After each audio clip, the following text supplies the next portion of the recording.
Cuando quieras, Mora, empezar a silenciar a todos y grabar.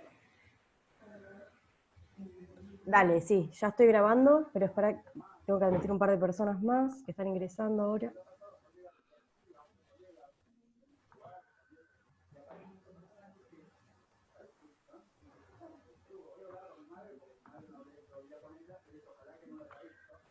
Yo lo voy presentando Dale. al ingeniero Angeben, Enrique Angeben. Quique es ingeniero de acá de UNLP, magíster en ecohidrología, es docente del grado y el posgrado de la Facultad de Ingeniería, coordina la unidad de investigación, desarrollo, extensión y transferencia de hidrología, es director de la maestría en ecohidrología y director de la Cátedra Libre de Hidráulica Comunitaria, lo cual demuestra que le ha hecho muy bien dejar de ser mi socio.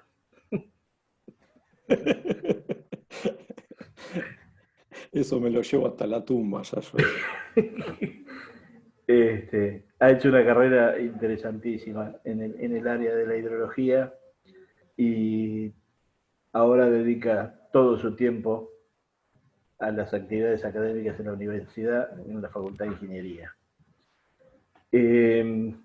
Nos va a dar un pantallazo de una visión un poco más moderna de lo que es el manejo de los desagües urbanos, con algún toque solamente de los casos concretos que han ocurrido por acá, pero como otra forma distinta de pensar el manejo de los desagües en una ciudad ideal.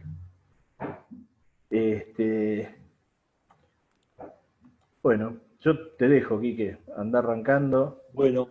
Va a acompañarlo con esta presentación. Gracias. Te escuchamos. Recordamos siempre tener los micrófonos cerrados. Si hay alguna consulta, sería preferible si la escriben en el chat. Si lo dejamos que desarrolle primero la exposición, las vamos anotando en el chat y después cuando paramos abrimos una instancia de preguntas o de diálogo con el ingeniero Angeben o entre todos. Así que bueno, listo, te escuchamos, Quique. Gracias por venir. No, gracias, Yayo, gracias por invitarme y gracias también al Centro Cultural por dar este espacio, que yo preferí ponerlo dentro del marco de una actividad de la Cátedra Libre de Hidráulica Comunitaria, porque justamente soy el director de la cátedra, pero lo más importante es que una de las funciones que tiene la Cátedra Libre es hacer difusión sobre estos temas, ¿no? De ir creando conciencia, ir demostrando, o mostrando, mejor dicho, algunas otras formas de pensar las cosas o las miradas que hay específicamente sobre temas de hidráulica urbana, hidrología, ¿sí? Por eso le pedí también que me acompañe, la van a ver por ahí, a Estefanía Balinotti, que es una casi ingeniera becaria también de la UIDET, que es la que me acompaña a llevar adelante la Cátedra Libre, así que también está participando. Cualquier cosa que Estefi quiera aportar será bienvenido.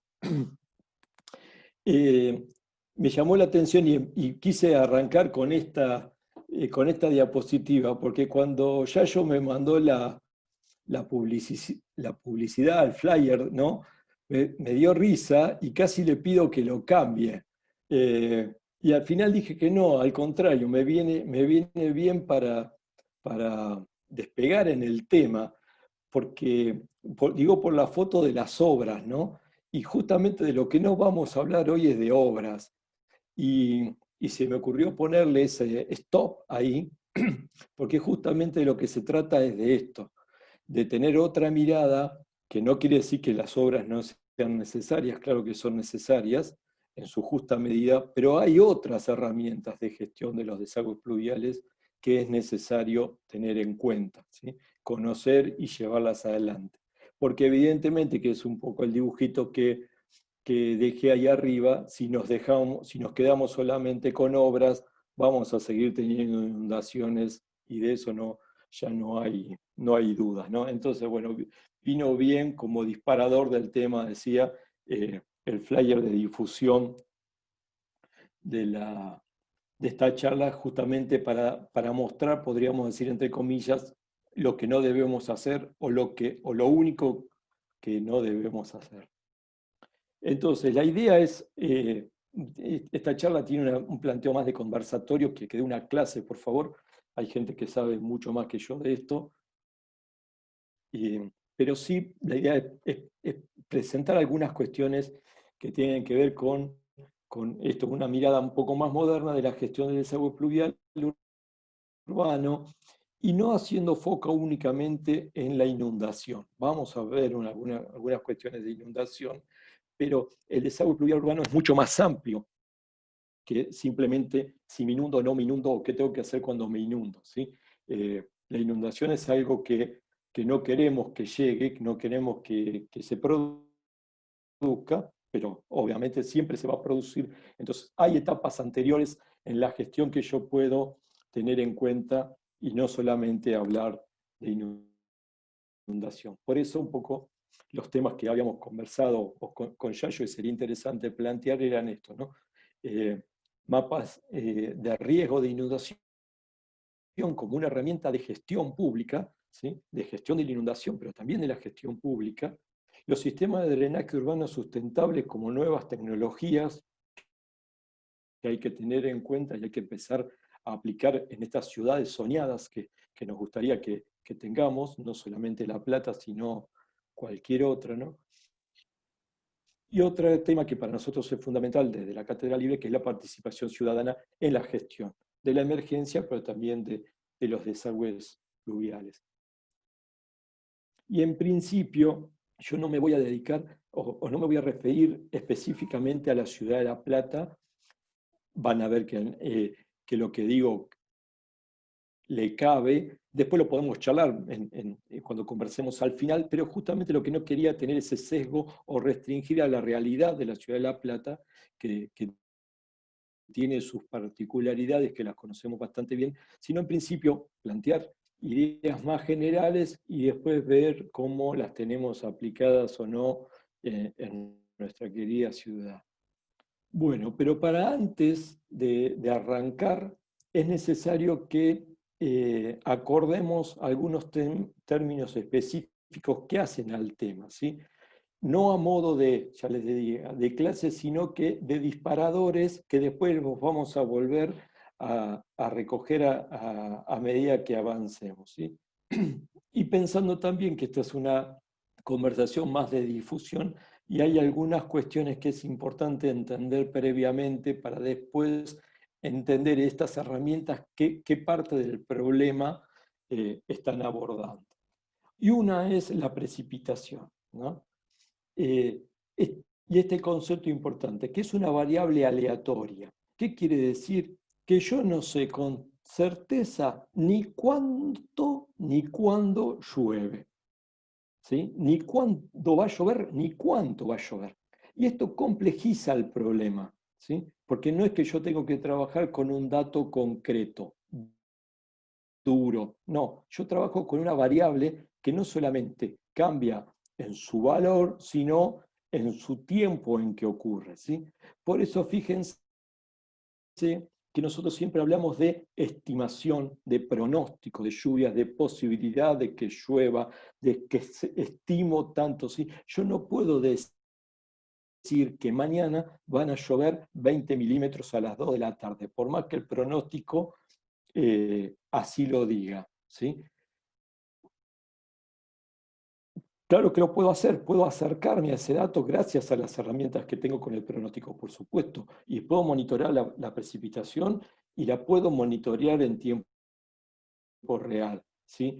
Pero si yo estoy hablando de sistemas de alerta, de necesidad de mapas de riego, ¿sí? Son todas herramientas que a mí me posicionan en un lugar de esto de prevenir lo que va a pasar.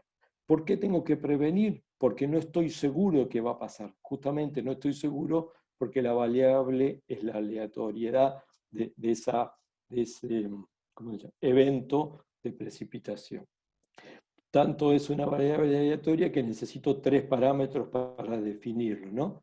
Que es la intensidad, la duración y la recurrencia. Y a mí en la que más me interesa es la duración. Ya le digo, no voy a entrar específicamente a definir cada uno porque no hace falta. Pero si la intensidad es cuántos milímetros, qué volumen de agua llueve en cierta cantidad de tiempo, la duración es importante. ¿Por qué? Porque si la lluvia dura mucho, ¿sí? Imaginémonos nosotros cuando un día que llueve cualquiera, la duración me está dando alguna idea bastante más clara de la severidad de ese evento. Si yo esa duración la mezclo con o la junto con la intensidad, ahí tengo la mejor señal de la severidad del evento. Pongo un ejemplo que sea más fácil.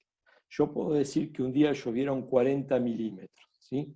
Ahora, si son esos días como pasó la semana pasada, que yo me levanto a las 8 de la mañana, está garoando, son las 8 de la noche y sigue garoando, y yo salí, volví, entré de casa y lo único que hice fue mojarme un poquito y decir, pucha, mira, no se puede salir con este tiempo, ¿sí? O sea, que llovieron 40 milímetros en 10, 12 horas es una situación que al sistema de desagües pluviales probablemente no le haga mayor impacto.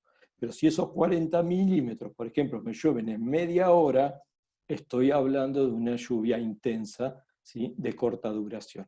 Entonces, la variante entre intensidad y duración es lo que me indica la severidad del evento. En general, para la gente que no entiende o que no puede comprender tanto el concepto de intensidad, el tema de duración le ayuda a entender mejor este tipo de lluvias, ¿no?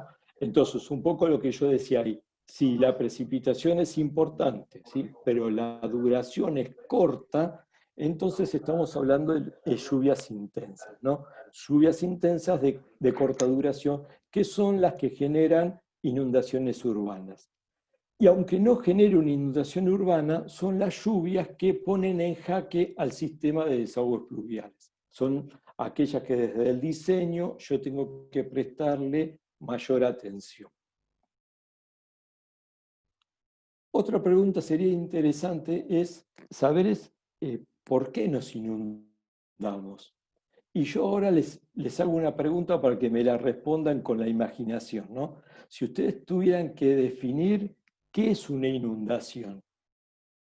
Es más, si tienen un papelito para ahí y se animan a escribirlo, sería bueno que lo hicieran. ¿Qué entienden ustedes por inundación? Yo creo que no sé cuántos somos, pero todos tenemos una definición diferente, ¿sí? Que es cuando me inundo cuando me entró agua a la casa, cuando no puedo cruzar la calle, cuando tengo el agua a la altura de la mesa, cuando me invadió la cocina, ¿sí? Cuando lo tengo en el umbral de la puerta. ¿Cuándo es inundación? O les pongo mejor, en el caso de Villa Itatí o los barrios periféricos de La Plata, cuando ellos la gente vive en un estado normal de anegamiento. ¿Qué quiere decir esto? El piso de cemento siempre está húmedo y si 2 o 3 días llovió mucho y hay mucha humedad, les empieza a aflorar agua por el piso. Eso es inundación, no es inundación, ¿sí?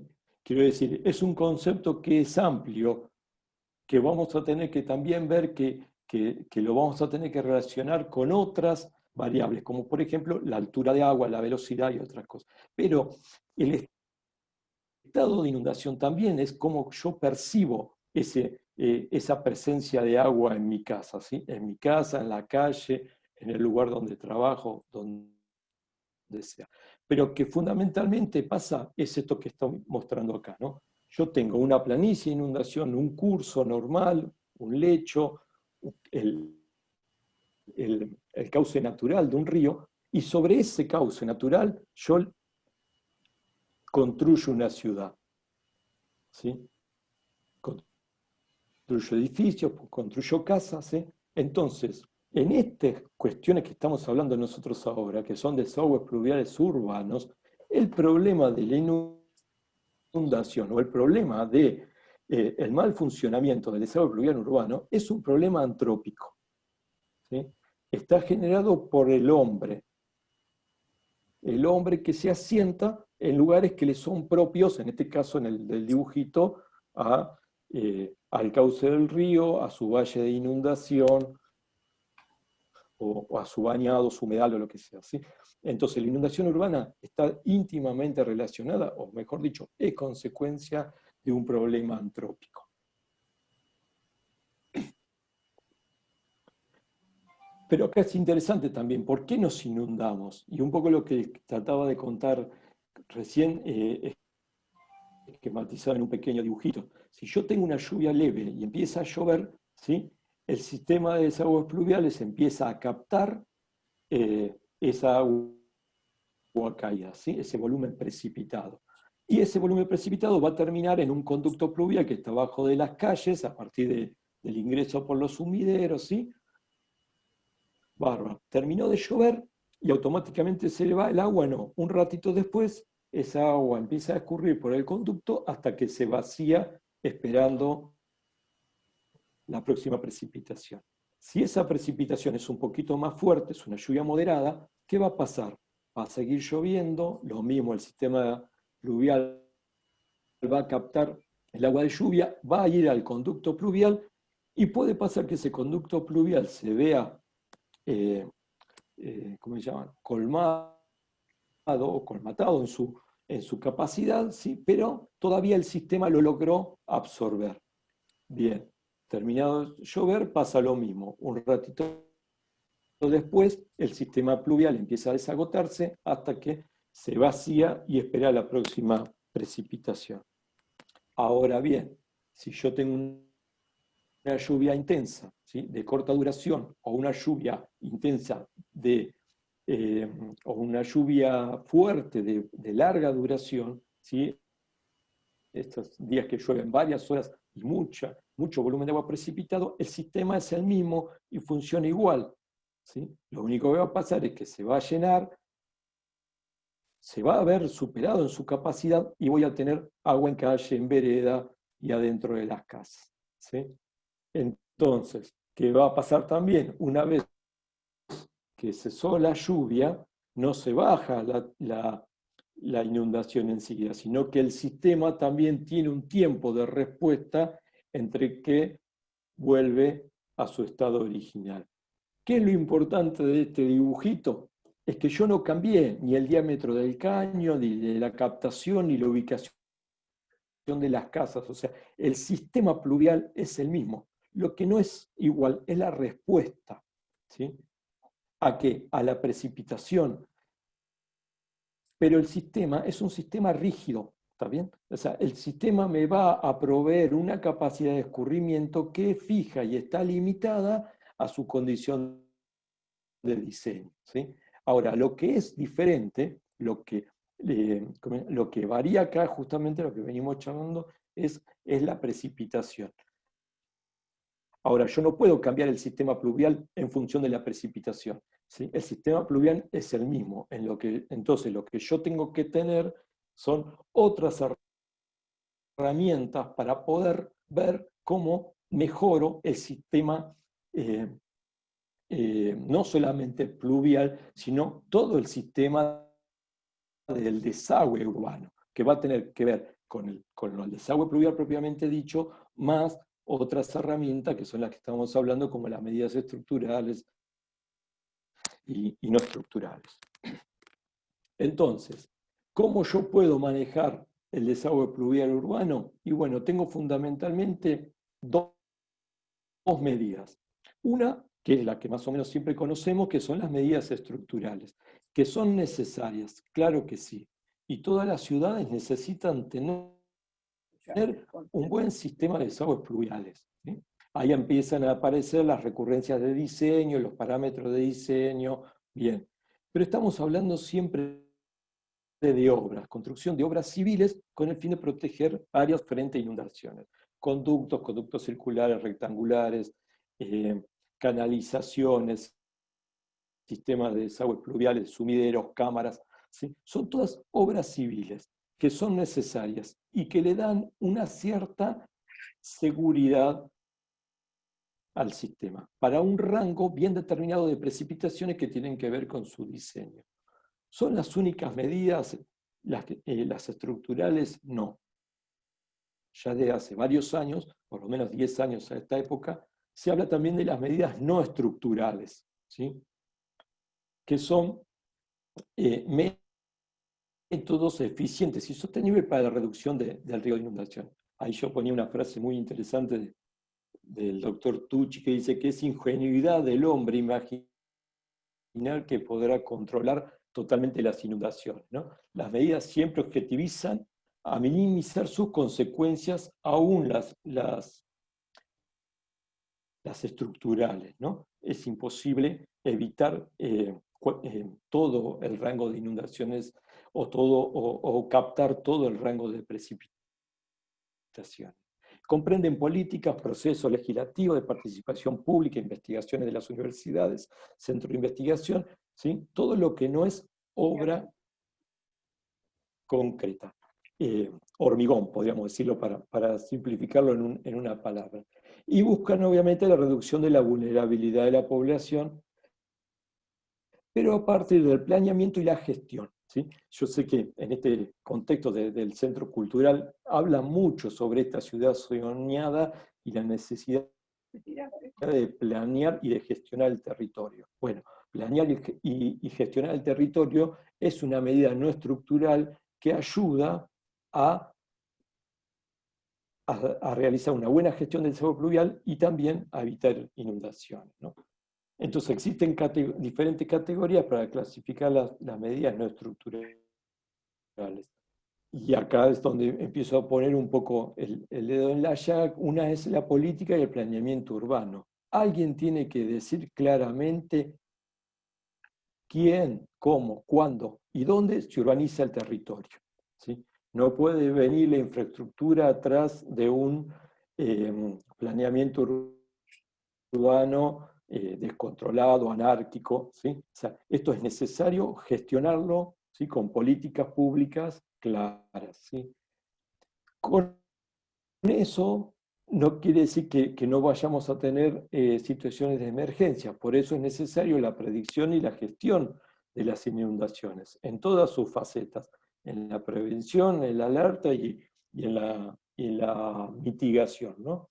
Y después también hay otra medida no estructural, de la cual ya se está empezando a hablar bastante, que tiene que ver con los seguros y las indemnizaciones, ¿sí?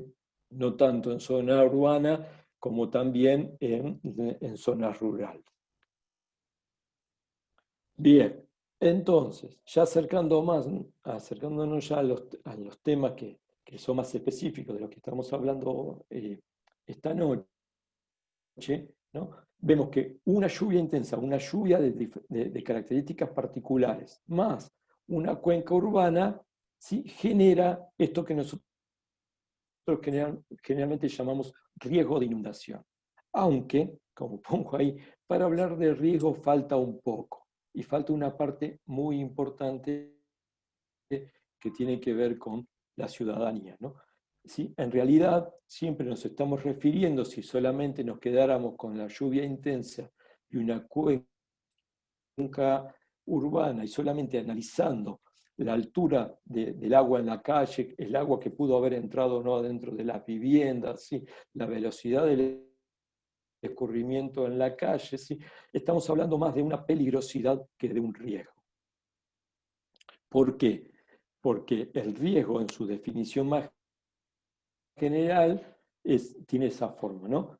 Que es la amenaza por la vulnerabilidad dividido, ¿sí? Por la resiliencia, que es esa capacidad que tenemos nosotros de volver a la situación anterior una vez pasada la tragedia, la emergencia o el trauma. Es esa capacidad que tenemos de sobrellevar, sobreponernos y volver a situaciones anteriores, ¿no? Y es importante esto, ¿no? Antes el objetivo principal se centraba en la prevención frente a las inundaciones, o también se hablaba del control de las inundaciones, ¿sí? Como que yo pudiera controlar ese evento de precipitación y ni siquiera minimizar, sino anular la posibilidad de que eso generara una emergencia o una inundación. Bueno, ahora no se habla más de control de inundaciones, no se habla más de no nos vamos a inundar más, ¿sí? Acá lo que se está hablando es de la gestión del riesgo de la inundación, ¿sí? Los criterios modernos consideran la adopción de medidas para mitigar las consecuencias provocadas por la inundación. ¿Qué quiere decir eso?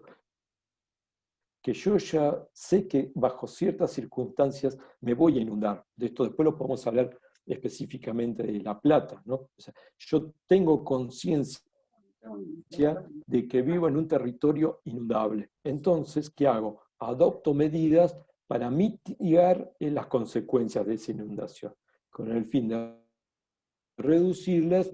Entonces, se habla de una gestión y no de un control, ¿no? Entonces, entendiendo el riesgo como la amenaza por la vulnerabilidad debido a la resiliencia, ¿sí? o disminuida por la resiliencia, las amenazas son varias, depende del punto en el planeta donde vivamos, gracias a Dios, por lo menos nosotros por estas partes, no de la Argentina, sino de la provincia de Buenos Aires, problemas de huracanes o deslizamientos no tenemos, pero digamos, la amenaza son los eventos físicos, fenómenos naturales, actividades humanas potencialmente dañinas, ¿no? que ponen en jaque o que amenazan la pérdida de vida, lesiones, daños a la propiedad, pero en lo que estamos hablando nosotros, la podemos centrar en esta lluvia intensa que venimos hablando desde el principio, que pone en jaque al sistema, ¿no? Y la vulnerabilidad, que es hasta ahora lo que no veníamos planteando, ¿no? La vulnerabilidad es este conjunto de condiciones, procesos, factores físicos, sociales, económicos, ¿sí? que tienen que ver con el territorio y la gente que habita el territorio, ¿sí? Las escuelas, los hospitales, los barrios carenciados, las villas de emergencia, son núcleos vulnerables. Era muy lindo hace un par de encuentros que había acá en el Centro Cultural que abarcaron el tema o abordaron el tema de las personas con alguna discapacidad y todas las estrategias de inclusión, ¿no? Fueron muy lindos. Y yo lo traigo a colación, ¿por qué? Porque es importante, ¿sí? Conocer, por ejemplo, esas franjas etarias o esos sectores de la comunidad que tienen una vulnerabilidad diferenciada ante una inundación. Y sabemos que, por ejemplo, una persona en silla de ruedas, una persona de edad avanzada, son más vulnerables que una persona joven que puede valerse de sus medios. Entonces, acá traigo un poco el tema de la participación ciudadana. Yo no le puedo pedir al intendente que conozca todas las personas con discapacidad que hay en una ciudad. Tal vez sí se la puedo pedir al delegado municipal o al referente barrial, ¿sí? Pero pongamos que no se la podamos pedir a ellos también. Sí se la tengo que poder pedir, ese conocimiento de esa vulnerabilidad particular, a un vecino.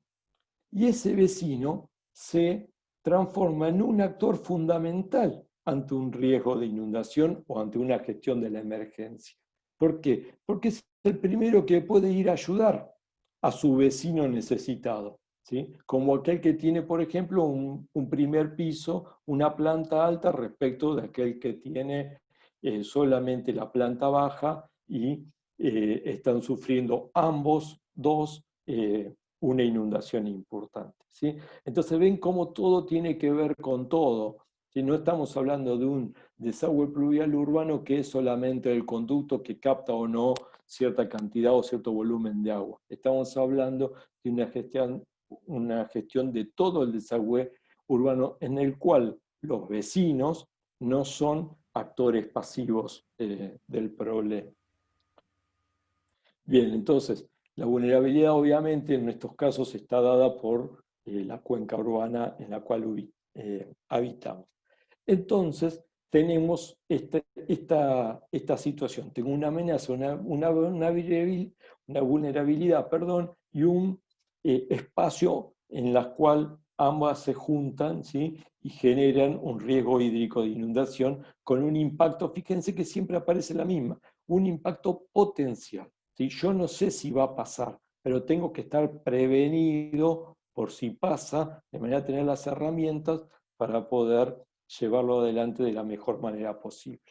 Entonces, en este cuadrito, que es muy claro, dice, o sea, aquí está el núcleo del riesgo, ¿sí? El riesgo hídrico de daños por inundación tiene dos pilares. Uno, el componente físico, ¿sí? Que son los mapas de áreas inundables y los mapas de peligrosidad, ¿sí? La peligrosidad evaluada, por ejemplo, como la altura de agua en calle, con la altura de agua en vivienda, con la velocidad del escurrimiento, con lo que se llama el volcamiento, ¿sí? Que es la altura por la velocidad al cuadrado. Todo esto está muy estudiado, todas las herramientas existen, las metodologías están claras, hay diferentes metodologías a lo largo de todo el mundo. No me quiero detener de eso, quiero decir, a ver, el abordaje científico o académico de estas cuestiones está, ¿cómo se llama?, totalmente desarrollado. Por eso no hay motivo para que todas las ciudades, provincias, también, o sea, la escala la define la política, ¿sí? Que no existen inconvenientes para poder desarrollar estas metodologías, estas herramientas en cualquiera de los niveles que se quiera, ¿no? Entonces, decía, está el componente físico dado por los mapas de áreas inundables, mapas de peligrosidad, que conforman un mapa final de peligrosidad. Pero no es lo único.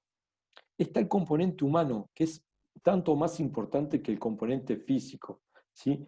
Que es este conocimiento del territorio, ese mapa de exposición, quiénes son las personas expuestas, quiénes son los edificios expuestos, las escuelas, los geriátricos, los jardines de infantes, las comisarías, los hospitales, cada uno se podrá imaginar el que quiera, ¿sí?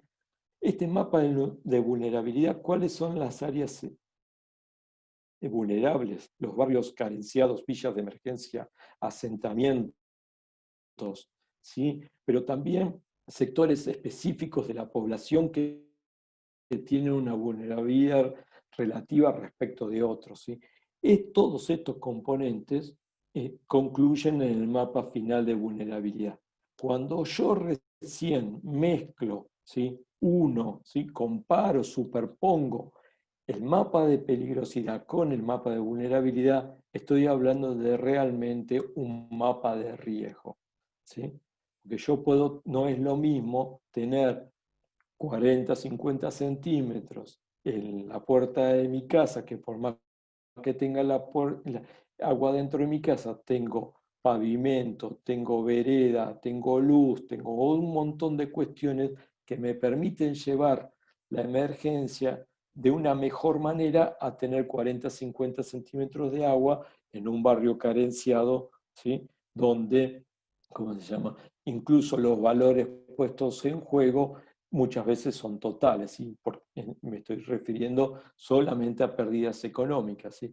La misma altura de agua en casa, en una casa puede ser una pérdida puntual de algún electrodoméstico, y en esa misma altura, en otra casa más vulnerable, puede representar la pérdida de prácticamente todo lo que hay adentro de esa vivienda. Entonces, estos mapas de riesgo hídrico tienen esta forma. Yo traje acá un trabajo que estamos haciendo para Esteban Echeverría, ¿sí? Donde, según los diferentes niveles, yo puedo el territorio irlo identificando. Pero se puede ver un poquito más acá donde se ve toda la secuencia, ¿sí? Fíjense, tengo en el caso de Monte Grande la localidad, la ubicación de la localidad, el mapa de peligrosidad, dado en este caso por la altura de agua en calle, y también tenemos otra variable que es la altura por la velocidad, que es otra manera también de medir los niveles de peligrosidad. En el mapa 3 justamente está el mapa de vulnerabilidad, ¿sí? En ese mapa está condensado, por ejemplo, la cantidad, la calidad de las viviendas dadas por el INDEC. Por ejemplo, la ubicación de los edificios más importantes, lo que decíamos hoy, escuelas, hospitales, jardines de infantes, ¿sí? La densidad poblacional también está incluido, ¿sí? Aquí es donde aparecen, por eso les decía, no hace falta que me prolongue mucho en esto, ¿sí? Para todas estas cuestiones, las herramientas y las metodologías existen. Por ejemplo, el mapa de vulnerabilidad, que fueron un poco los que desarrolló Steffi, ¿sí? ¿Con qué trabajamos? Trabajamos con índices justamente de vulnerabilidad ante desastres naturales, ¿sí? ¿Sí? Que proponen diferentes metodologías para hacer el análisis. Con peligrosidad lo mismo. Utilizamos normas españolas, normas mexicanas para analizar la peligrosidad. La combinación del mapa 2 con el mapa 3 da el mapa 4, que es realmente el mapa de riesgo. Pero ese mapa de riesgo no es únicamente un mapa que me sirve solamente para actuar en la emergencia. Es un mapa de gestión. ¿Por qué? Porque yo puedo, con estas herramientas, también probar obras, ¿sí? y evaluar de antemano cómo esas obras impactan o no en el mapa de riesgo, reduciéndolo y evaluar desde el punto de vista del municipio la eficiencia o no de las mismas, ¿sí? O sea que estos mapas de riesgos en sí mismos, a mí me gusta llamarlos herramientas, no solamente de la gestión de la emergencia, sino de la gestión del desagüe urbano, pluvial urbano. Pero esto también es un muy buen mapa de riesgo hídrico, ¿sí? O de riesgos de inundación, que es el que he elaborado por el Colegio de Trabajadores Sociales de la Provincia de Buenos Aires a partir de la inundación del 2003 acá en La Plata. Fíjese, yo con una imagen representé toda la peligrosidad, todo el riesgo, ¿sí? que hubo en el territorio. Simplemente con una imagen. ¿Qué quiero decir? Que los mapas de riesgos no tienen que ser solamente los que mostré anteriores, y que también sirven como herramienta para el trabajo sobre el territorio, sino que en la comunicación a la comunidad, de pronto mapas como este, ¿sí? Figuras como este, yo lo entiendo como un mapa, son mucho más eficientes y contundentes que los anteriores que le mostraba. Bien. La segunda herramienta, no quiero ser muy largo, así después vamos a dar la posibilidad para charlar, son estos sistemas de drenaje urbano sustentables, ¿sí? Que es pensar la cuestión de medidas estructurales, pero totalmente desde otra óptica, ¿sí? Son medidas estructurales porque son obras, ¿sí? Son acciones concretas que yo ejecuto sobre el territorio, pero se originan bajo el concepto del desarrollo sostenible, ¿sí? Y el objetivo es minimizar el impacto de la escorrentía tanto en cantidad como en calidad, ¿sí? Responden a un concepto diferente al clásico del desagüe pluvial urbano, que es el de la sustentabilidad, ¿sí? Y los vamos a encontrar como SUS, sistemas urbanos de desagüe sustentables, ¿sí? Los Green Garden, o las tecnologías o infraestructuras azul y verde, incluso con algunas también con algunas otras denominaciones, ¿no? Pero lo importante es que poseen un fuerte componente de diseño y de arquitectura urbana. Acá los hidráulicos hacemos una parte del cálculo y los urbanistas y los arquitectos hacen la parte más importante, que es esta integración de este desagüe urbano a la trama urbana, ¿sí? porque tienen una relación muy cercana a los ciudadanos y a cómo el ciudadano o los habitantes de una ciudad se trasladan, se desarrollan por la misma, ¿no? Se basan en un principio más claro, que es el de retención e infiltración, y que fundamentalmente tienden a reducir el caudal pico. Ahora bien, este punto para mí es importante, ¿no? Son tecnologías muy buenas, excelentes, tienen un principio mucho más amplio que simplemente captar y conducir el agua, ¿sí? Pero es necesario evaluar claramente su rango de eficacia ante las inundaciones urbanas, ¿sí?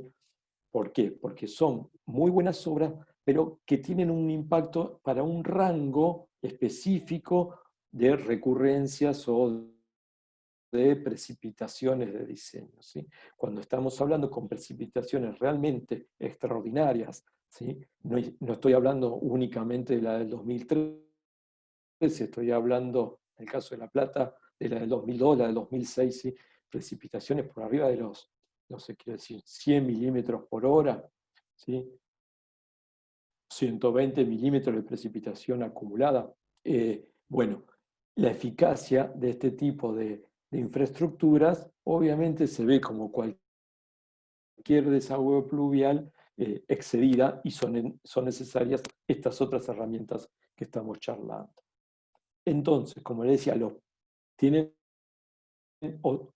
otra mirada, nacen de otro lado y no desde de la obra concreta de hormigón, ¿no?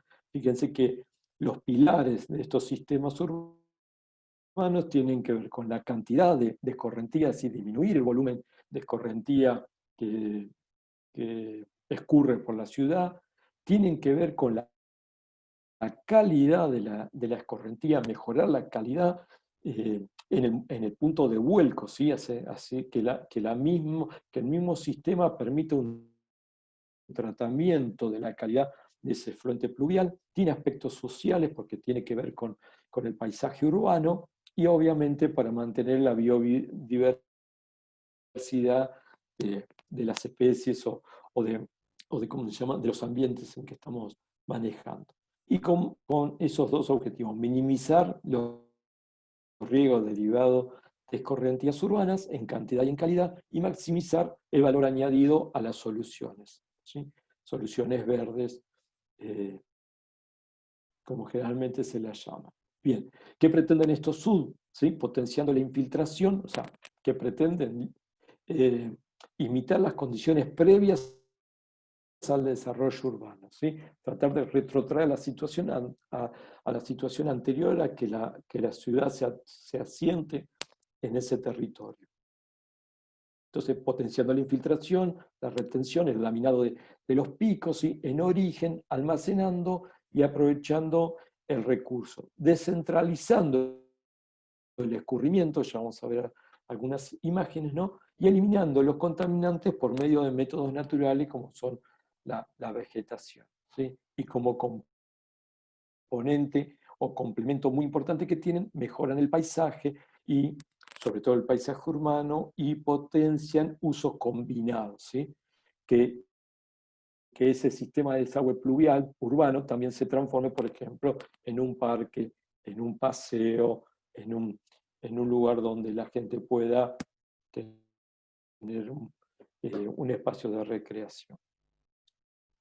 Experiencias hay un montón, no estoy contando nada nuevo, esto no es un invento, ni siquiera de hace poco tiempo, ¿no? Ya se viene trabajando mucho en estos temas, y es necesario seguir trabajando, y en el caso nuestro es necesario empezar a aplicarlo a nuestras ciudades, ¿no? Yo ahí les traigo un par de publicaciones en Londres, en Escocia, también en Chile, que agrega este complemento que son los parques urbanos, ¿sí? Entender a los escurrimientos o a los cursos de agua como posibilidades o potenciales parques para espacio urbano. Y también ahí le mostraba una imagen donde ya hay un proyecto piloto en la Ciudad Autónoma de Buenos Aires, ¿sí?, en el ramal Tandil, que están intentando cambiar un poco el desagüe pluvial clásico por estos espacios, pavimentos drenantes, ¿sí? Y isletas donde el escurrimiento primero proveniente de las calles cae en esos espacios verdes, infiltra, donde se dan estos procesos de mejora en la calidad, o de, ¿sí? No quiero decir purificación, porque no es la palabra adecuada, ¿sí? Sino que se mejora la calidad de ese escurrimiento antes de llegar al conducto pluvial clásico que lo lleva hasta su punto de vuelco final, ¿sí? Entonces, las estrategias de estos sistemas de drenaje urbano son más o menos las fachadas verdes, algunos los conocerán, o si no hay mucha fotografía y bibliografía al respecto, ¿no?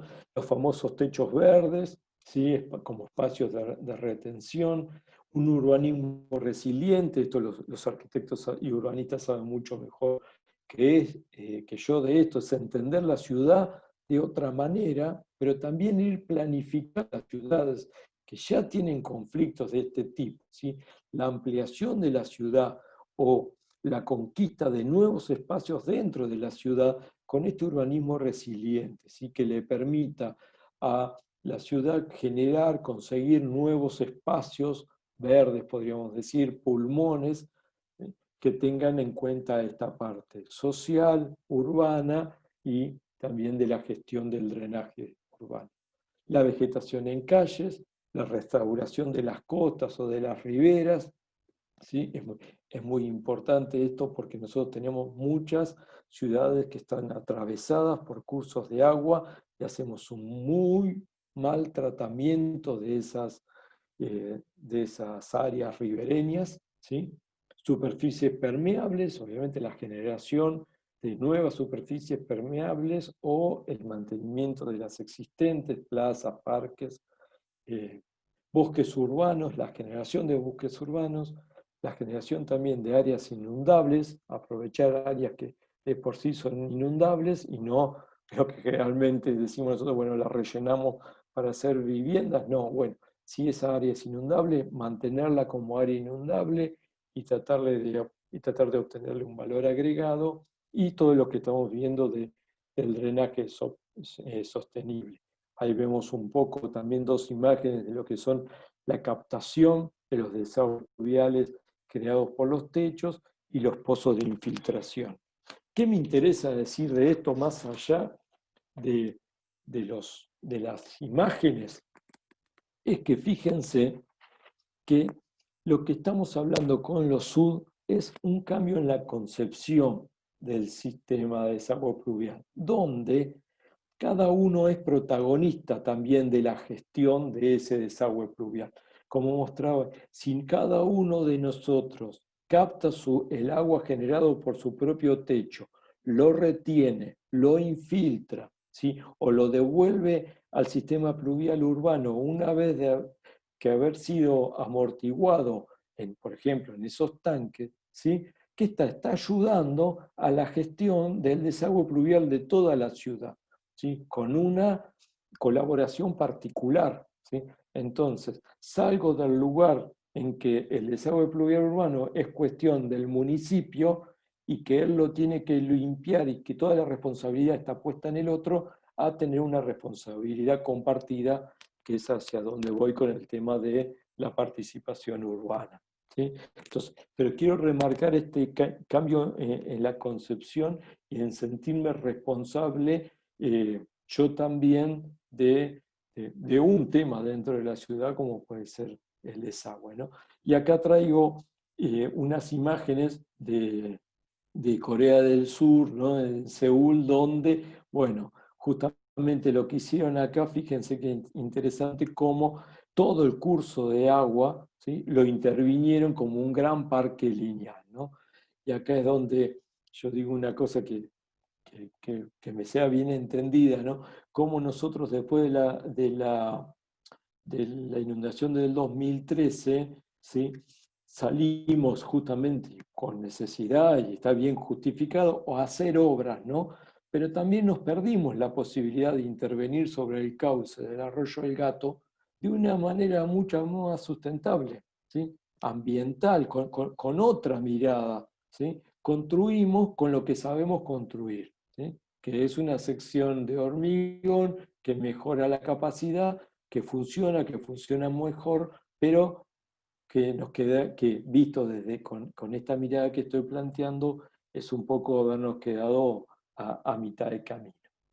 Bueno, algunas otras imágenes más de infraestructuras verdes, como puede ser el tratamiento de los techos, de las cubiertas, de los edificios, de los espacios generados por las autopistas, ¿sí? Y un poco acá también les comparto algunas fotos que yo tengo la suerte de poderlo haber visto, esto que les estoy contando, en un viaje que hicimos a China, a la ciudad de Xi'an, el año pasado, previo a todo el tema del coronavirus, obviamente. Bueno, y estas fotos son sacadas por mí es muy interesante porque los chinos primero generan las ciudades y las infraestructuras y después van paulatinamente mudando a las personas. Entonces, estas fotos que yo les estoy mostrando es de una ciudad, podríamos decir, lo que acá conocemos como una ciudad universitaria, ¿sí? con habitaciones y edificios destinados a ese tipo de habitantes, digamos, ¿sí? Entonces, y estaba vacía porque recién estaba iniciando en este proceso de comenzar a habitarse, ¿sí? Entonces, por eso van a ver las fotos bastante peladas de gente justamente por este tema que les estoy contando. Pero son todas una ciudad que ya se armó, ya se diseñó y proyectó con un sistema de drenaje urbano sustentable, integral, en toda la ciudad, ¿sí? Y esta, para generar un poquito más de envidia, fíjense esto qué interesante. No solamente estos espacios verdes están monitoreados con limnígrafos, caudalímetros, ¿sí?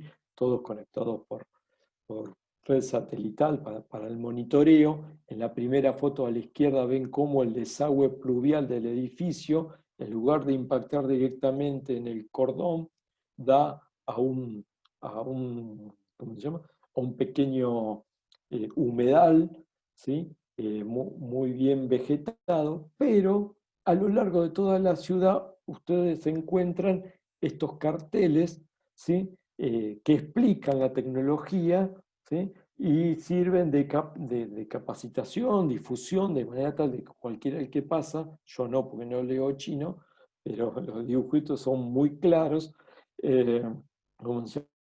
Sirve para la difusión propia dentro de la población de estas tecnologías y esta apuesta que se hizo en función de un sistema de drenaje ambientalmente sostenible, ¿no? Bien. Y ya terminando, me voy a la tercera herramienta que veníamos charlando y quería conversar con ustedes, que es esto de la participación ciudadana en la gestión de la emergencia. Y como charlábamos también un poquito antes de iniciar, esto da para mucho más para hablar. En la Cátedra Libre lo tenemos como uno de los pilares de trabajo, y yo voy a plantear un par de cuestiones nada más y los invito que si hay particularmente interés en este tema, bueno, nos ponemos a juntar y lo charlamos, ¿no? Esta participación ciudadana en la gestión del desagüe urbano, no solamente de la emergencia, sí que tiene que función de los grados crecientes de ejercicio democrático de la sociedad, ¿no? Es función de nuestra madurez democrática. Acá empezamos a hablar de cosas diferentes a lo que son las obras estructurales, incluidas también algunas no estructurales, ¿no?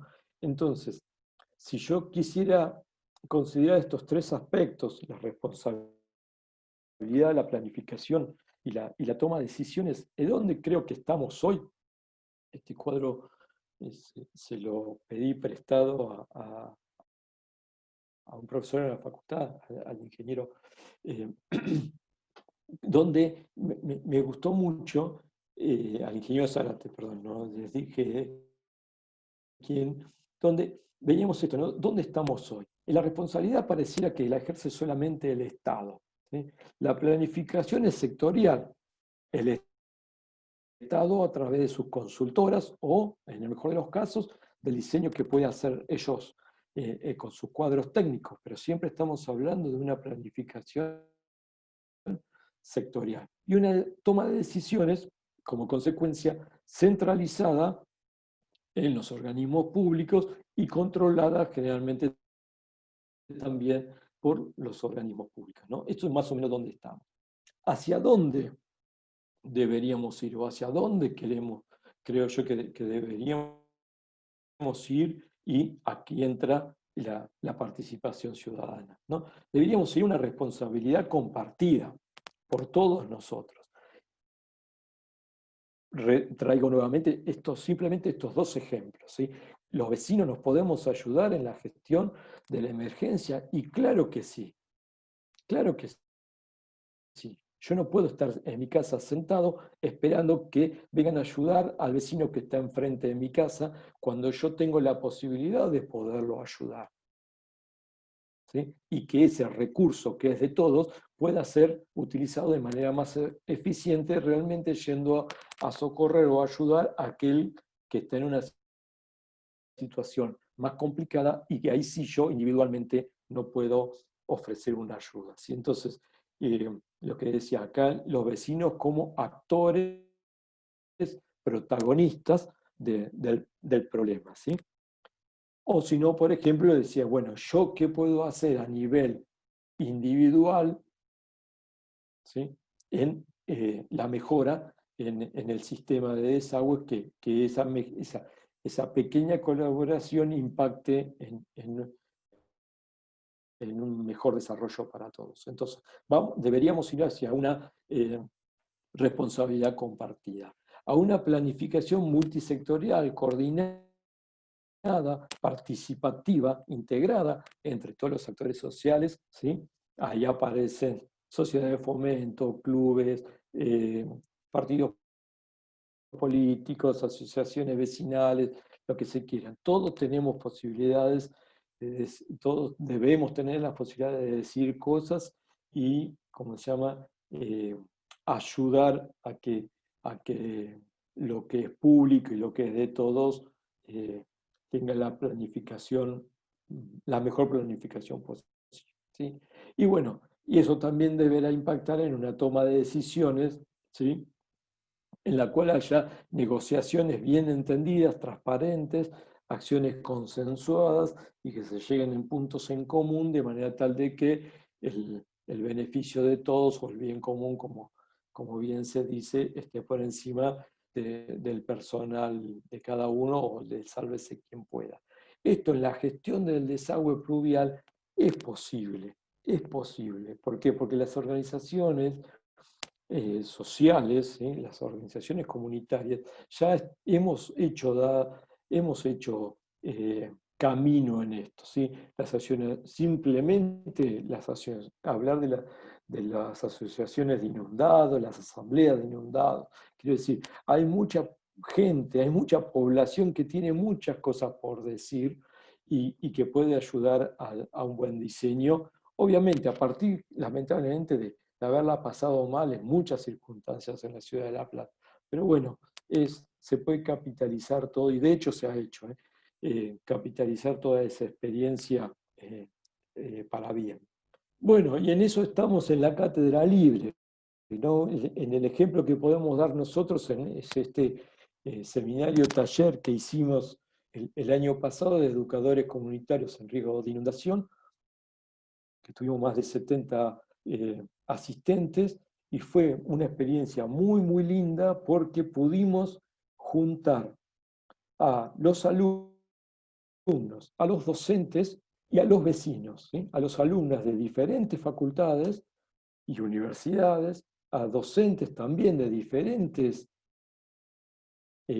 facultades, no éramos todos ingenieros hidráulicos, al contrario, nos ayudó el área pedagógica de la Facultad de Ingeniería, pero también nos ayudó el área de trabajo social, estuvo con nosotros María Bonicato, ayudándonos a entender cuestiones sociales de la inundación, y también tuvimos vecinos comunes y comunes para decirlo de alguna manera, y otros que eran representantes de asambleas de inundados, ¿no? Entonces, el compartir experiencias fue, y, digamos, y aprender juntos en esto tan abarcativo como puede ser la gestión de una emergencia, en particular una inundación urbana como la que sufrió la ciudad de La Plata, bueno, nos marcó un poco que íbamos en el buen camino. Fue lo más lindo que nos pasó que este grupo de vecinos que participó a fin de este mismo año,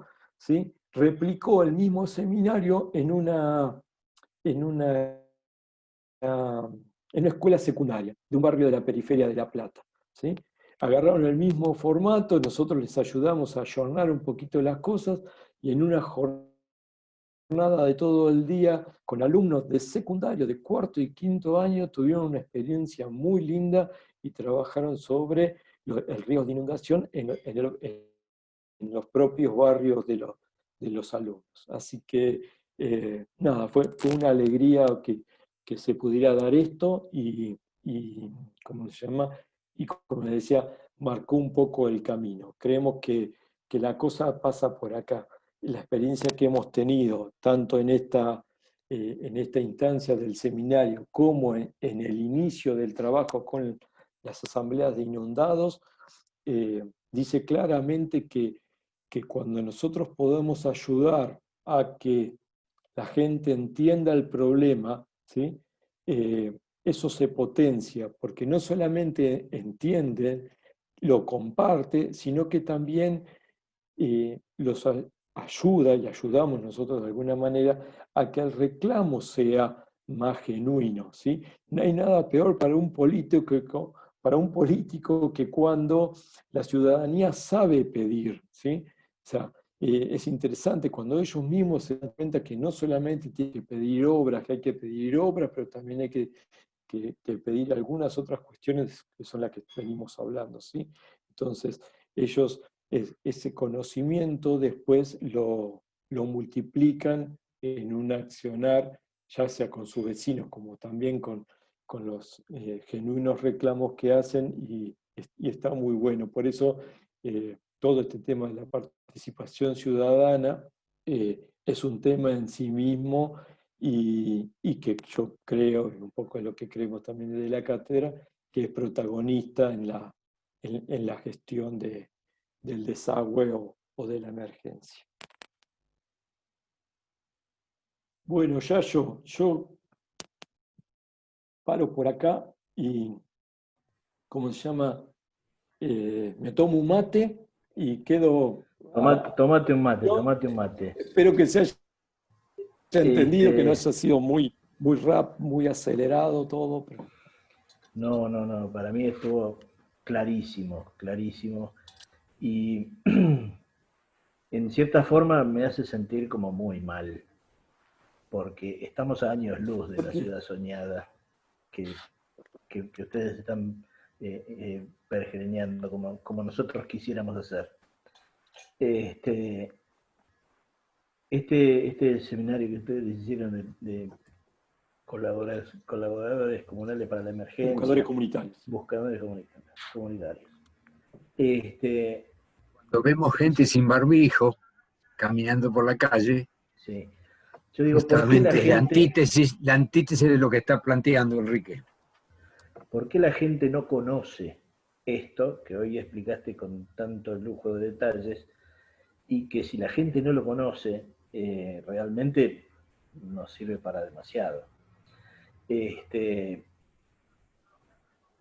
Yo te haría una preguntita. Sí. Cuando trabajabas afuera de la facultad, nos ha tocado hacer algún proyecto en partidos como Tigre, Pilar, San Isidro, que son partidos que tienen una legislación que va en esta dirección. Va horriblemente, porque las normas son realmente muy malas, como decir, cada propietario que haga un emprendimiento nuevo tiene que hacer un reservorio, tiene que retardar, ralentizar, o sea, están muy mal pensadas pero por lo menos van en esta dirección. No sé si ustedes han trabajado sobre algún proyecto de legislación local como para generar una responsabilidad, pero generarla desde una ordenanza municipal, por ejemplo, generar una responsabilidad que, según mi entender, no debiera ser transferida completamente al desarrollador de un barrio o al que construye un edificio. Debiera ser premiada de alguna forma, debiera ser compensada de alguna forma, pero que empiece a instrumentar esas medidas que son básicas y que no son muy caras para empezar a caminar por lo menos en la dirección del desagüe controlado. No sé si han trabajado algo de eso. Bueno, dos cositas. Primero te respondo y después no me quiero olvidar porque tampoco en algunos aspectos estamos tan mal.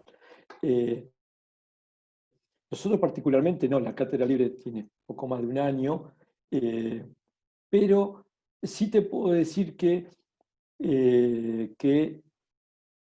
hemos chusmeado a algunos otros países que nos vienen ganando en estas cuestiones, no hago nombres, pues son cercanos, en esta de la responsabilidad compartida del territorio. Lo que pasa es que siempre la madre del borrego, para decirlo de alguna, es la gestión pública, es quien marca la regla, ¿no? Pero particularmente también hay una línea muy interesante, por eso traía el tema de los seguros, o sea, hay nuevas, no de antes de ayer, ¿sí? Hay nuevas líneas, pero por ejemplo, hay toda una línea de trabajo sobre, por ejemplo, que las habilitaciones de los barrios privados tengan certificados verdes, por ejemplo, ¿sí? Que prestigien al barrio a partir de ¿cómo se llama? Infraestructura sustentable dentro del barrio, por ejemplo, los desagües pluviales, ¿sí? O sea, cuestiones de marketing que le permitan al barrio decir, en este barrio se cuida el medio ambiente por tal o tal motivo, ¿sí? Y que esas certificaciones, incluso dadas a nivel internacional, puedan impactar en el interés que la población pueda tener para ir a vivir particularmente a un barrio o no. Y otra cosa que es también, que no se hace, pero sí se hace, pero sí se debería hacer, es, ¿cómo se llama?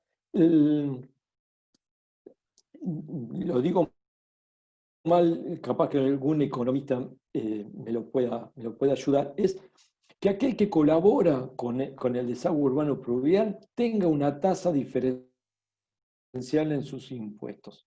Incluso también se está trabajando en función de la ubicación en la cuenca. ¿Qué quiero decir? Si yo habito en la cuenca alta y genero o utilizo, llevo adelante cualquiera de estas cuestiones, tengo un beneficio, que es más grande que el de la cuenca media.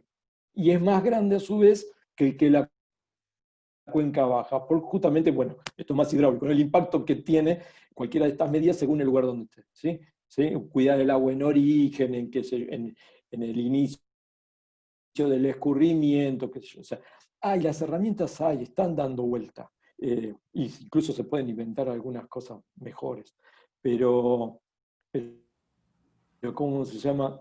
Que yo sepa, por lo menos, que se estén ejecutando o llevando adelante, no. No por lo menos en la zona urbana. Viste que en la zona rural sí ya hay algunas cuestiones de seguros respecto de la inundabilidad y que se paga una vez por solamente la inundación se paga una vez, ¿cómo se llama? Una vez y para siempre y no cada tanto. Bueno, esas herramientas hay. Pero en la zona urbana, que sepa que no. Lo que quería decir, porque me parece que es importante, fundamentalmente en la parte de riesgo hídrico y en los mapas de riesgo, en la gestión de la emergencia, que La Plata ha avanzado mucho. Debo serle sincero, todo el trabajo que se hizo el año pasado, sincero no quiero decir, debo traerlo acá a la mesa, todo el trabajo que se hizo el año pasado con la integración de los 5 PIOs, estos proyectos de investigación orientada, que el equipo que estuvo coordinando Pablo Romanazzi con la cabeza de esos 5 píos, que generó los manuales de procedimientos, los protocolos de acción, ¿sí? Que falta, después nos agarró la pandemia y un montón de cosas, falta la bajada a territorio, pero la Plata está mejor en ese aspecto que muchas ciudades, en lo que es la gestión de la emergencia, no en esto que vos me planteás, ¿sí? Que es sistemas urbanos sustentables, una mirada diferente sobre la infraestructura urbana de desagües. En eso todavía estamos un poquito atrasados. Quiero hacer un Perdona. comentario y una consulta. Olga Cifuentes había... Ya está. Sí, Dale. soy yo. Soy de UTN Regional Bahía Blanca. Quería hacer un comentario y una consulta. El comentario es que a veces, incluso en los puestos de gestión, están alumnos, a veces de uno, y que yo lo que estoy viendo es que se le dan recetas y dejan de ver los porqué de cada cuestión. Por ejemplo, los centros libres de manzana precisamente son para absorber un poco las lluvias y que no vayan todas a la calle. Y sin embargo, cuando se adjudican playas de estacionamiento, por ejemplo, en pleno centro, se dicen, bueno, pero no está construido, sí, pero está toda pavimentada. Entonces todo ese agua va como desagüe pluvial al cordón cuneta. Entonces por ahí tenemos que empezar a trabajar en esas cosas de que se tienen que entender. Y quería hacerte una consulta, que yo vengo analizando, buscando información internacional y todo, y no, pero por ahí vos me lo podés decir. Cuando hablamos del método tradicional para optar por la lluvia de diseño, la intensidad y en determinada duración, la recurrencia que se venía dando de los registros estandarizados, ya con lo del tema del cambio climático, no se da cada 30 años, 60 años, como para saber la probabilidad. ¿Con qué lluvia o cómo se elige la lluvia de diseño? Si la sabés, o si me podés orientar en, qué sé yo, algo nuevo que por ahí yo no haya... Es tan amplio como el territorio nacional. Y acá traes un problema a la mesa. ¿Por qué? Porque el cambio climático existe, ya nadie lo niega. Y lo que también existe, y nadie lo niega, y si no hay que leer un poco, es que el mayor impacto del cambio climático se da sobre las precipitaciones, ¿sí? No tanto sobre los huracanes y otras cosas. Pasa que sí, esas cosas generan mucho más ruido, podríamos decir. Pero el cambio climático impacta sobre las precipitaciones. Y específicamente sobre las precipitaciones de corta duración, que son las que generan, como veníamos viendo, inundaciones urbanas. ¿Qué quiere decir? Que hay que revisar todas las IDR, hay que revisarlas con criterios de cambio climático, ¿sí? No podemos decir, hay ciudades, que no voy a decir cuáles, ¿qué quisieron más fácil? Dijeron, señores, normativa, acá se pasó de 2 años a 10. La normativa, pero no está escrita tampoco muchas veces, ¿sí? Que para cubrirse, la autoridad de control pide 10 años de recurrencia. Pensando en esto, generalmente son ciudades que han tenido fuertes inundaciones. Otras no, siguen con los métodos clásicos, otras seguimos con los métodos clásicos de ¿cómo se llama?, de recurrencia 2 años, verificación a 5, con ecuaciones de lluvia que son de varias décadas hacia atrás, ¿sí? Bueno, ahí yo creo que es necesario que la gestión pública, las direcciones hidráulicas de las provincias, incluida la nuestra, ¿no?, se unan a la academia, a las universidades, y hagan esta revisión. Hace muy poquito tuvimos un webinar de esta, una capacitación muy interesante con el ingeniero Devoto, donde él trajo esta actualización de sus propias ecuaciones de IDR regionales, ¿no? Y bueno, y se planteó esto. Lo que pasa es que, bueno, esto hay que difundirlo mucho más. O sea, yo un poco decía la otra vez en una charla que también me tocó compartir, creo que es responsabilidad de la gestión pública y de la academia ayudar al proyectista. A los proyectistas que muchas veces formamos nosotros. ¿Con qué? Con reglas claras de diseño. A través de manuales, normas, ¿sí? Sencillas, bien ejemplificadas, ¿sí? Generadas entre la gestión pública y la academia, ¿sí? Eso no tenemos, y eso sí estamos muy atrás. Las tiene Uruguay, las tiene Chile, las tiene Brasil, ¿sí? Vos vas a Uruguay, tenés que diseñar en algún departamento, a nivel de departamento de Uruguay, señor, usted acá tiene las normas, y todos construimos igual, y por cambio climático haga tal ajuste, y todos construimos igual. Así que... Y otro tema que también se está presentando, no, que no sé si se da en La Plata, es que esas curvas que generalmente antes estaban disponibles, ahora pasaron a ser información, y la información es poder. Entonces, cada vez se tiene menos acceso a esa información. Si quienes solicitan los proyectos no brindan esa información, a veces esa información sale casi más cara que hacer el proyecto. No sé si se entiende. Se entiende. Bueno, nada más. Gracias, No, había un comentario de hace un ratito que decía María José Fioriti, creo que igual las autoridades locales deben promover estas medidas mediante facilidades económicas para que aquellos edificios nuevos o antiguos las implementen. Me había pedido Roberto Garriga la palabra, no sé si estás todavía, Roberto. Sí, acá estoy. Ahí está. Sí, ahí Daniel está preguntando algo también por el chat. No, yo te dejo la pregunta, vos andá pasándomelas. Te pregunto, o le das la Quique, palabra, como quieras, Yayo. Sí. ¿Hablo, Yayo? Sí, dale. Te pregunto, primero un comentario y después viene la pregunta. Rosario está muy avanzada en esos aspectos de generar almacenamiento en los edificios nuevos y en grandes supermercados. No sé si ustedes están al tanto de esa legislación. Es un comentario, por ahí pueden recurrir a antecedentes. Y la pregunta es, hablaste al principio de seguros. ¿Hay experiencia en el mundo? ¿Qué tipo de seguro sería? ¿Lo contrataría el municipio o cada persona en forma independiente? ¿Sería un all risk, como se llama contractualmente este tipo de seguros? Ya, yo lo que sé es que Estados Unidos lo está haciendo y son seguros a nivel personales, o sea, de la propiedad. Pero ya te digo, están equilibrados con mejoras en la tasa, en los cánones.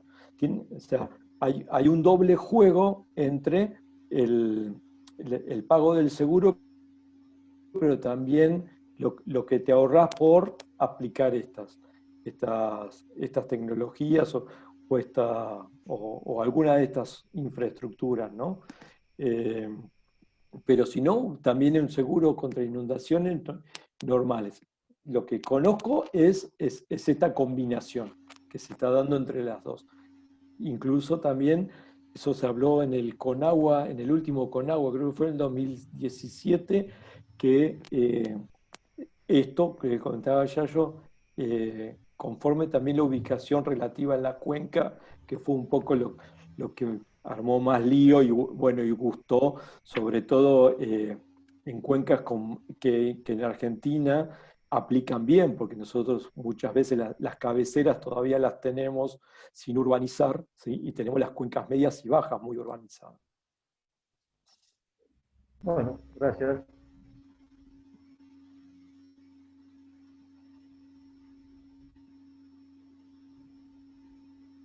Ana quería hacer algún comentario de lo que están haciendo en la cuenca de Luján, si es cortito, Ana. El señor es grande la cuenca de Luján.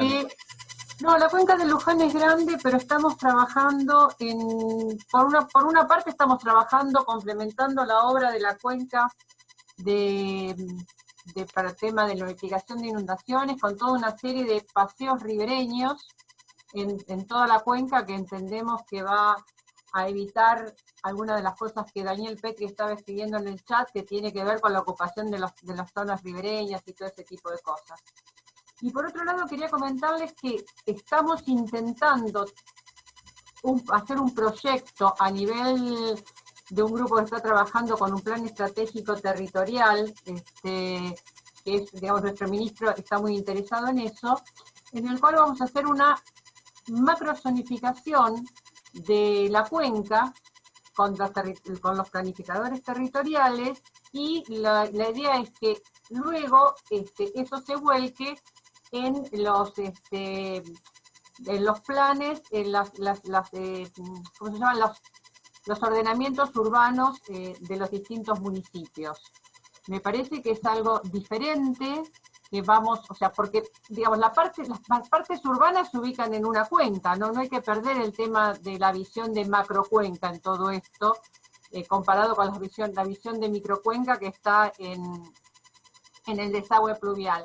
Y eso tiene que ver con qué zonas se van a poder urbanizar, qué zonas vamos a dejar que sigan siendo humedales, o sea, toda una planificación, una organización del territorio, como le gusta decir a los planificadores territoriales, diferente, con visión hídrica y ambiental.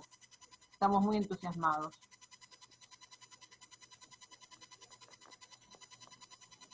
No sé, Daniel Petri, si querés que lo leamos o querés. Capaz que sería mejor si Daniel lo comente. Sí, no, la comento incluso, pero no, la cuestión que planteaba ahí es algo que nos está pasando, bueno, está pasando en todo el país, pero a nosotros nos viene pasando hace bastante, con la particularidad que nos pasa generalmente sobre zonas o de cauces, de áreas que normalmente no se inundan, pero que es parte del cauce, o en zonas bajas, donde se nos dan ocupaciones o se presentan ocupaciones que uno trata por distintos medios, digamos, a veces lleva años llegar a la solución de poder llegar a un parque lineal o algo como que vos mostraba, que nosotros coincidimos que es una de las mejores soluciones, por lo menos para erradicar el tema de tomas, porque la gente lo toma como un espacio público, como lo realmente es, y lo disfruta.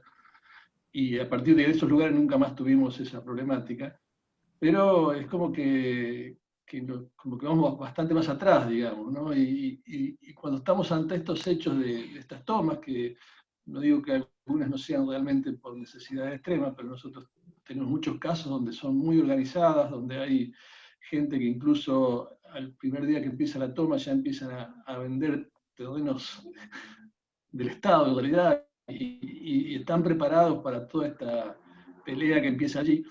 Y ahí donde no tenemos, por lo menos nosotros, donde no vemos ahí que tengamos es un aliado, es en la justicia, porque realmente, primero, bueno, la justicia de por sí tiene muchos tiempos involucrados y procesos que nosotros por ahí se nos hacen cuesta arriba en cuanto a poder seguirlos y demás. Pero además, en gran parte de las situaciones, no fallan, digamos, a favor de volver a restituir esa situación a ese territorio. Y esto por ahí uno lo puede entender cuando son ocupaciones ya asentadas, donde hay gente viviendo, pero cuesta mucho entenderlo cuando estamos ante el inicio de una ocupación, donde viene la gente y te demarca el terreno con unos fierros y un alambre, entonces vos vas, lo sacás y ya ahí empieza toda la historia. Y digo, lo planteo como una cosa que no podemos resolver, no como una demanda hacia esto, ¿no? Pero me parece que ese tema del tema de puntual también me parece que debería estar contemplándose en todo este proceso, ¿no? Porque como tenés buen ejemplo de gente o de vecinos que se suman a la resolución del problema, tenés también muchos más, en el caso nuestro, que lo tienden a complejizar, ¿no? Es un poco lo que nos está pasando en Río Negro. Había una pregunta de Ale, Sofía y Pepe después, que había pedido la palabra también hace un rato. Pepe Lojo. Bueno, muy interesante, Enrique, todo tu planteo. Gracias. Y Vos mencionaste, entre otras cosas, me interesa mucho esto de la participación ciudadana, entre todo lo que dijiste, rescato para ser más sintética, y vos mencionabas algo así como, bueno, si la autoridad no, si el referente que está intermedio no, entonces que el ciudadano diga, me hago cargo de mí mismo y del que tengo al lado. De hecho, eso sucedió en la inundación del 2013, o sea que tenemos la escuela, la empezamos al revés. Lo que digo es, la cátedra es como decís, reciente y tocó esta pandemia, pero ¿cómo habían pensado? Porque la experiencia que contás de esa replicabilidad que hicieron en una escuela otros, ¿cómo habían pensado compartirlo con el territorio? Porque alguien acá también habla del tema de la extensión y parece muy central. Y la otra pregunta es, ¿quién faltó? Están hoy estos proyectos de investigación orientados. Yo trabajo en el área de comunicación del observatorio, conozco a gente que está en alguno de estos proyectos, pero ¿quién faltó en la mesa en su momento a la hora de salir a la obra, ¿no? A lo que se hizo, y como decís, ¿quién faltó? ¿Un ambientalista? ¿Faltaron, no sé, quién faltó en esa mesa? A la obra, el momento de hacer la obra de que se hizo. Todas sí, todas las obras, como decís, bueno, no está mal, pero no es lo único. No. A ver. Se me mezclaron las preguntas. No, el tema de la participación ciudadana y cómo lo iban a bajar a territorio si no hubiera habido pandemia, cómo la cátedra lo iba a manejar. La cátedra como cátedra de la universidad, nuestro objetivo principal son nuestros alumnos y las alumnas, ¿sí? Que ellas empiecen y ellos empiecen a entender de qué se trata. Eso es lo que analizamos por los proyectos de extensión que tenemos en diferentes barrios. Todos ellos hicimos colectadores solares en un barrio, en otros hicimos pequeños humedales de tratamiento de fluentes cloacales, ¿sí? Para el comedor de otra de las barriadas, quiero decir, involucrando a los alumnos y llevarlos a trabajar en el territorio para que vayan entendiendo lo que es hacer, en este caso, ingeniería en otros ambientes, con otras dificultades, con otros protagonistas, ¿no? Entonces, de hecho, el seminario lo llevamos adelante también con un pequeño grupo de alumnos y alumnas que son los que participan en la cátedra. Que salió muy bien y, ¿cómo se llama? Y te digo, y se replicó. Nuestra idea, que nos la llevó puesta la pandemia, era hacer una inundatlón, que ya la teníamos en la ciudad de La Plata. ¡Qué bueno! ¿Sí? Pero venir a correr para generar conciencia, ¿sí? Nada, ya no me roben la idea porque la pensamos hacer cuando podamos, ahí se está riendo.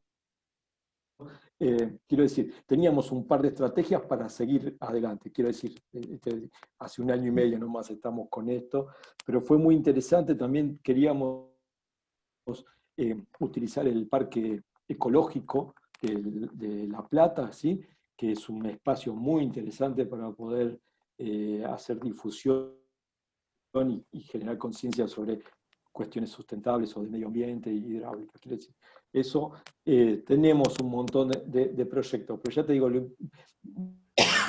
vamos de abajo, vamos creando conciencia. Por eso nos interesa, nuestro primer destinatario es el alumno, y a partir del alumno, la acción comunitaria. Esa es la línea de trabajo, y sobre todo, ¿cómo se llama? Esto de que el conocimiento circule, ¿no?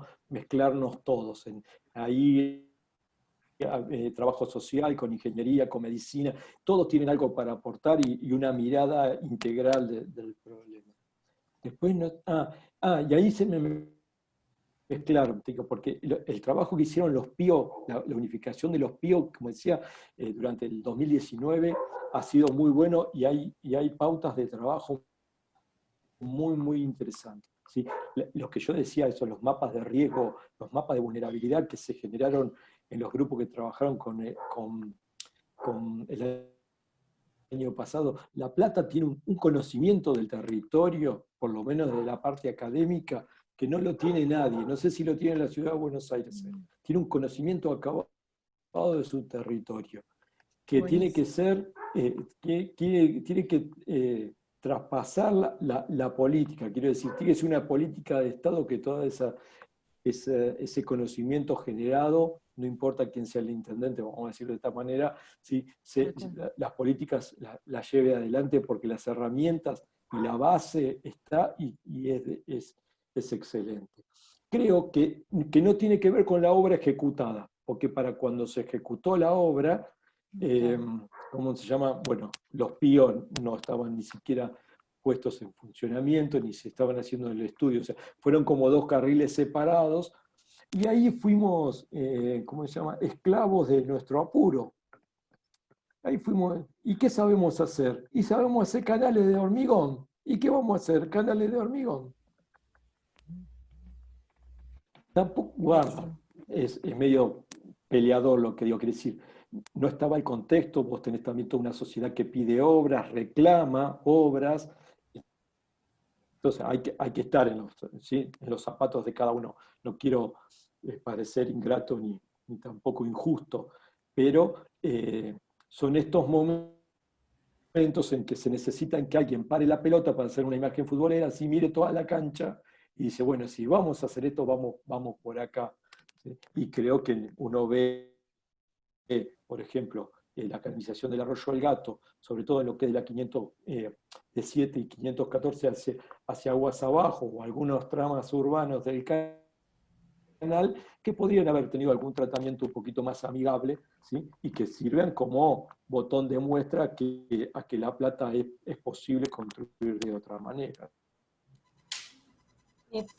Discúlpame, porque yo que estoy trabajando en la provincia, el tema es que si tenemos un problema de inundaciones y el problema se lo plantea a la Dirección Provincial de Hidráulica, que tiene como misión y función solamente dedicarse a los temas hidráulicos, la solución va a ser una solución estructural. A lo sumo le pueden agregar a ver, digamos, estoy hablando del jefe del departamento de proyectos, que es mi primo Leandro, así que sí. Digamos, lo tratamos en familia de alguna manera, ese tipo de cosas, pero ellos dicen, mis misiones y funciones tienen que ver con esto, no tienen que ver con todas las otras cosas, y entonces esas visiones sectoriales que nosotros en el Comité de Cuenca del Luján tratamos de romper con esa visión sectorial, es muy difícil porque significa que cada uno piensa que va a perder una parte de poder. Entonces, cuando uno hace ese tipo de trabajo, digamos, en el día a día, y trata de cambiarlo, es difícil, más allá de que por cuestiones amistosas y familiares, digamos que hasta tenemos una mejor relación con la gente de hidráulica, ¿no? Porque además mi jefe, el ingeniero Marazzi, es muy amigo de Leandro, o sea que, porque muchas veces, digamos, también las cuestiones personales en todo esto de romper la sectorialidad, también tiene que ver, ¿no? Pero es muy difícil. Pepe. Lo dijiste vos mejor que yo. Perdón. Dale. No, lo dijo mejor Ana. Es muy difícil. Sí. Desde la facultad lo que estamos intentando es que los chicos discutan y se lo cuestionen, por lo menos ir arrancando por ahí.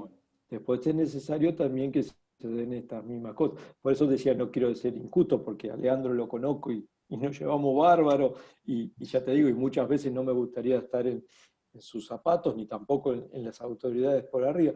Pero está bien, pero nobleza obliga, también tenemos que plantearlo. Tenemos que plantear que alguno pare la pelota, ¿sí? y que mueva el juego de otra manera. Quizás dentro de unos años el jefe del departamento de proyectos sea un exalumno de Quique y capaz que empiece a ver las cosas distintas. Pepe, perdóname. Dale. No, está bien. Bueno, muchas gracias por la invitación, muchas gracias a varios compañeros que hace rato que no veía, y bueno, y a Enrique fundamentalmente por la explicación, muy clara, y bueno, me quedo con muchas ganas de más, pero no es el ámbito más específico de algunas cosas. En la pregunta concreta, Mostraste un mapa de combinación de riesgo y vulnerabilidad que se había hecho sobre José Cepaz. Existe, interpreto que a lo mejor por un comentario que vino después, que sí lo hay y, bueno, sí, existe algo similar construido para la Ciudad de La Plata, digamos. Y la segunda pregunta sería, siendo que esto es tan, digamos, tan transversal, hay varios ámbitos, hablamos del urbanismo básicamente, del asentamiento humano, del paisajismo, de la calidad de vida, del cambio climático, tantas cosas que hablamos conjuntas. La pregunta es, y relacionada con lo que se dijo recién, a mí me da la impresión que hay un ámbito en que debería tener en cuenta de algún modo cómo conjugar todo eso, cómo confluir, que es el ámbito municipal.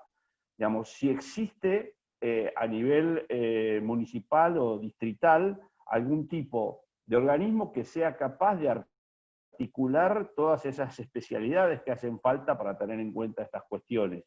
O si no, sería un debe del municipio o del distrito, en cualquier distrito, cualquier municipio, tener esa función más estabilizada. O sea, que esté integrada la cuestión del manejo hidráulico dentro del ámbito de planificación urbana, básicamente. Bueno, esas dos preguntas. Gracias.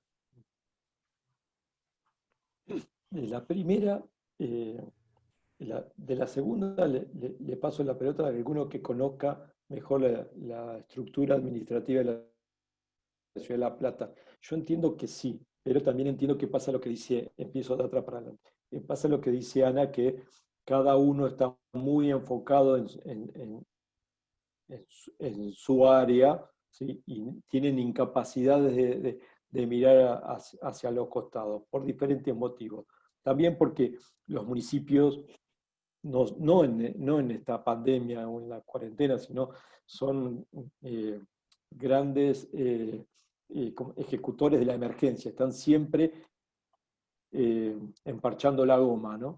Entonces, y es muy raro y muy difícil que realmente haya áreas de los municipios que estén pensando hacia muchos años hacia adelante y que toda la administración tenga esa línea. Muchas veces tienen proyecciones de municipio tal, 2030, 2050 como lineamientos, pero después en lo de todos los días esos lineamientos no se dan. La Plata creo que entiendo que sí, es más, estoy casi seguro que sí, lo que no me acuerdo es el nombre de la repartición, porque cuando trabajamos con el tema de los PIO también se articuló con ellos. Y con respecto a la otra pregunta, La Plata, todo esto que yo mostré lo tiene. Lo tiene presentado. Es la conclusión, el trabajo final de estos proyectos de orientación orientada, que el gran trabajo que se hizo ahí, que eran como 5 cuestiones diferentes, ¿sí? Y el año pasado se juntaron, trabajaron, costó mucho, pero se amalgamaron y terminaron haciendo un documento en común que abarca los 5 PIOs y fundamentalmente mapas de riesgo, mapas de peligrosidad, mapas de vulnerabilidad, mapas de riesgo, ¿sí? Y los manuales y los protocolos para la gestión de la emergencia. Esa información la tiene el municipio y creo que ya están haciéndose algunas gestiones para que eso se publique y esté abierto. Ya te digo, eso lo coordinó el doctor Pablo Romanazzi, hizo un trabajo excelente y eso está, y en todo caso lo pueden consultar con él porque es el que más sabe de todo ese proceso, porque lo llevó adelante él junto con las cabezas de los 5 PIOs. Y después también no les obliga, debo decirlo, hay un trabajo muy interesante que es su tesis de maestría, que es la del ingeniero José Luis Karner, que expuso hace poquito en el Centro del Agua, ¿sí? Que hizo un análisis sobre La Plata con otra mirada, ¿sí?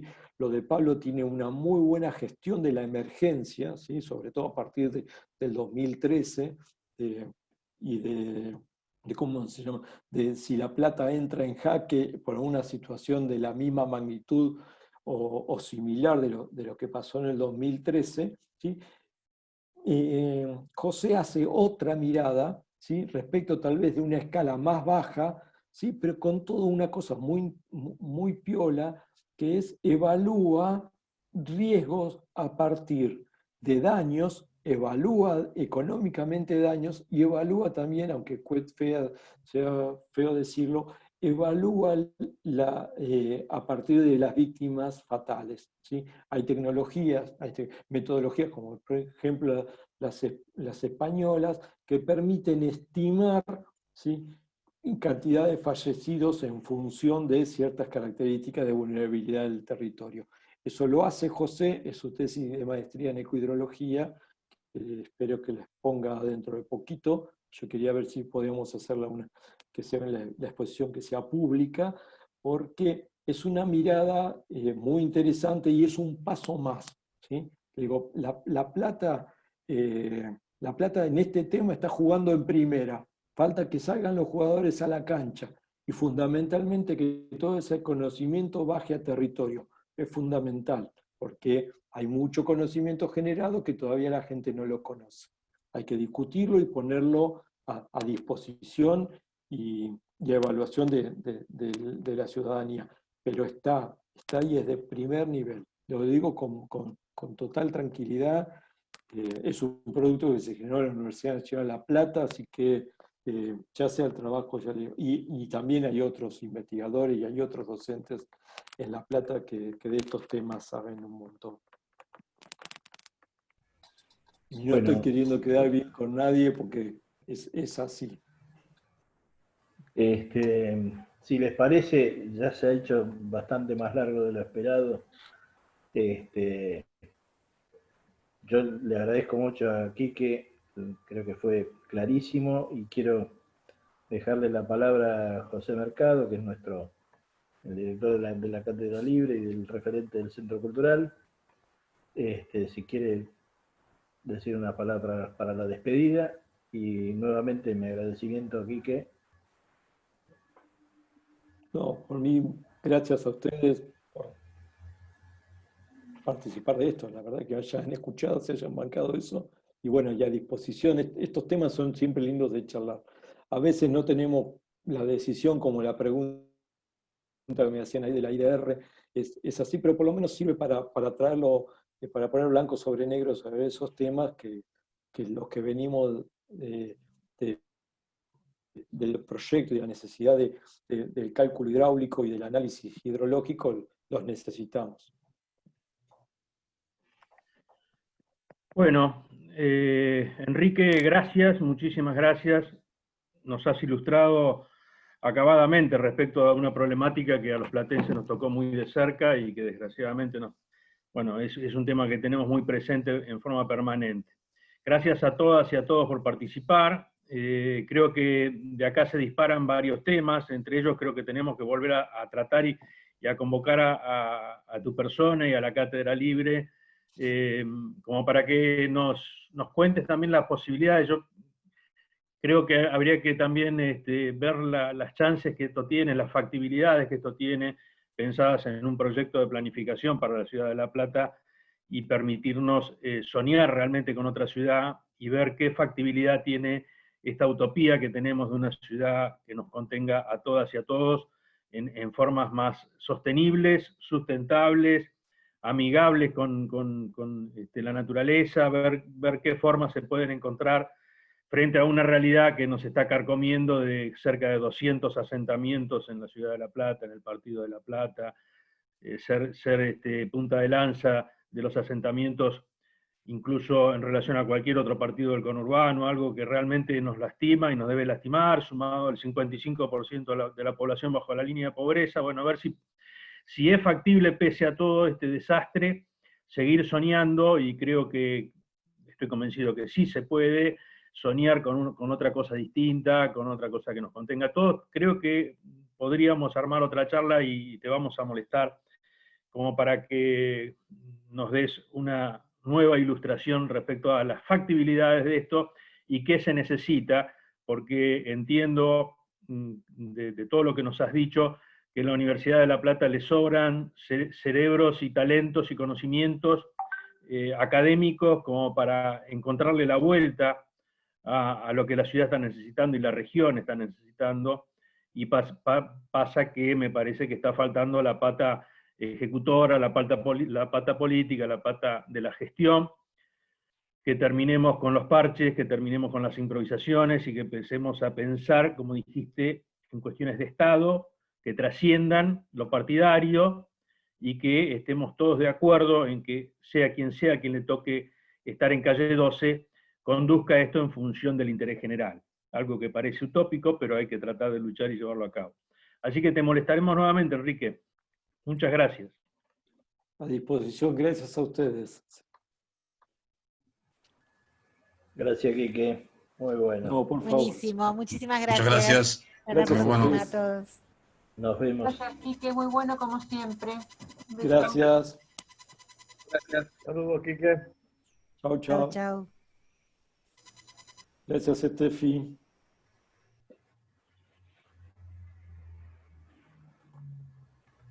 Bueno.